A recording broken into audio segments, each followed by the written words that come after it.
നീ ചായ അടിച്ചാ മതി, നീ എന്നെ അടിക്കണ്ട. കുട്ടി മാമ ഞാൻ ഞെട്ടി മാമ.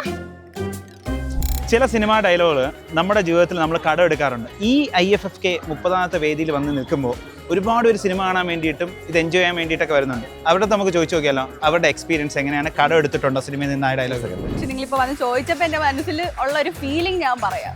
ജാങ്കോ നീ അറിഞ്ഞോ ഞാൻ പെട്ടു. നീ പോ മോനെ ദിനേശാന്നാണ്. ചുമ്മാ ഇൻസ്റ്റയിൽ ഏതെങ്കിലും ആൾക്കാരൊന്ന് മെസ്സേജ് അയക്കുമ്പോഴോ ഒക്കെ ഞാനിത് യൂസ് ചെയ്യാറുണ്ട്. ഇടയ്ക്കിടയ്ക്ക് നമുക്കിട്ട് ഊക്കിയ നല്ല ഡയലോഗുകൾ വരും. അപ്പൊ എനിക്കിത് പറയാനേ നേരമുള്ളൂ. നീ ചായ അടിച്ചാ മതി, നീ എന്നെ അടിക്കണ്ട. ചായ അടിച്ചാ മതി, നീ എന്നെ അടിക്കാൻ നിൽക്കണ്ട.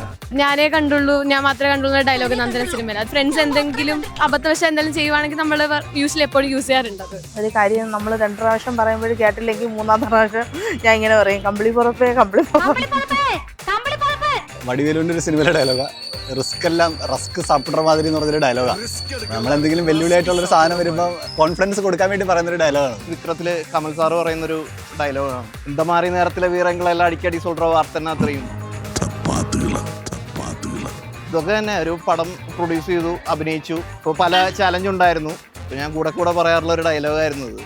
എല്ലാത്തിനും അതിൻ്റെതായ സമയമുണ്ട് ദാസ എന്ന് പറഞ്ഞ ഡയലോഗ്. എവിടെയെങ്കിലും ലേറ്റ് ആയിട്ട് ചെല്ലുമ്പോഴേക്കും ചോദിക്കുമ്പോഴേക്കും എല്ലാത്തിനും അതിൻ്റെതായിട്ടുള്ള ടൈം ഉണ്ടെന്ന് നമ്മൾ പറയും. ആവേശം സിനിമ ഇറങ്ങിയതിനു ശേഷം പിന്നെ എന്ത് കണ്ടാലും, നല്ലതായാലും ചീത്തയായാലും എന്ത് കണ്ടാലും ഏടാ മോനെ ഈ ഡയലോഗ് മാത്രമേ വരുള്ളൂ. എടാ മോനെ കുട്ടി മാമ ഞാൻ ഞെട്ടി മാമ.